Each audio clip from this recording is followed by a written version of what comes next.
and if they had no husband or family to support them, they returned to work soon afterward. The infant and maternal mortality rate for working women was more than double that of middle-class women because of the harsh conditions. Although British and American feminists wanted to support working mothers through non-state charities, Braun proposed that funds for the maternity insurance be raised through a progressive income tax. The German government could then pay a woman's wages for a fixed period before and after the birth of her child. Everyone would contribute to a special pot of money that new mothers could draw on, much like unemployment insurance or a state pension. Braun asserted that since society benefited from children, it should help bear the costs of raising them. Children are future soldiers, workers, and taxpayers. They are a benefit to all, not just to the parents who bring them into the world. And some parents of teenagers might argue that they are more of a benefit to society than they are to their parents. This is especially true in ethnically homogeneous states, where societies place a premium on preserving a particular national identity. But Braun's proposal was expensive. It required new taxes and would redistribute wealth to the working classes, an idea that many middle-class men and women opposed. Braun's ideas also faced initial opposition from the left. Because Braun was a reformer and believed that her maternity scheme could be implemented under capitalism, more radical German socialists like Clara Zetkin initially rejected her ideas, claiming they could only be realized under a socialist economy. Braun also favored communal living arrangements, communes, over state-funded nurseries and kindergartens, whereas Zetkin believed that housework and childcare should be socialized. Nonetheless, Braun's proposals, in watered-down form at least, were passed into law as early as 1899. And by the Second International Conference of Socialist Women in 1910, Braun's ideas were incorporated into the official socialist platform with the support of Clara Zetkin and the Russian Alexandra Kollontai.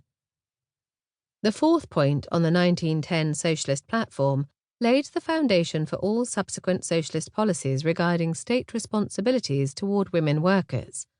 Under the title Social Protection and Provision for Motherhood and Infants, the women of the Second International demanded an 8-hour working day.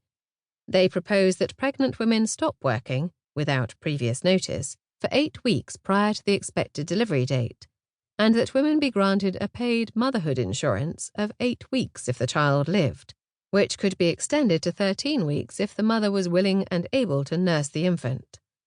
Women would get a 6-week leave for stillborn children, and all working women would enjoy these benefits, including agricultural labourers, home workers, and maidservants. These policies would be paid for by the permanent establishment of a special maternity fund out of tax revenues. 7 years later, Kollontai attempted to implement some of these policies in the Soviet Union after the Bolshevik Revolution. Instead of burdening individual women with household chores and childcare in addition to their industrial labour, the young Soviet state proposed to build kindergartens, creches, children's homes, and public cafeterias and laundries. By 1919, the 8th Congress of the Communist Party handed Kollontai a mandate to expand her work for Soviet women, and she secured state commitments to expend the funds necessary to build a wide network of social services.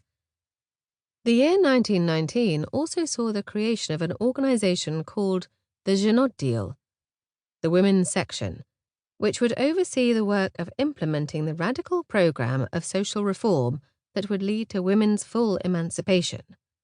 But Soviet enthusiasm for women's emancipation soon evaporated in the face of more pressing demographic, economic, and political concerns.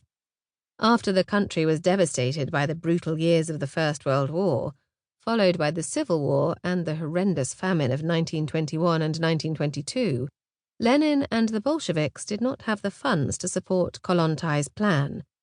Hundreds of thousands of war orphans roamed the major cities, plaguing residents with petty crime and theft. The state lacked the resources to care for them. Children's homes were overburdened and understaffed. Liberalization of divorce laws meant that fathers abandoned their pregnant wives, and poor enforcement of child support and alimony laws meant that those men who had survived the first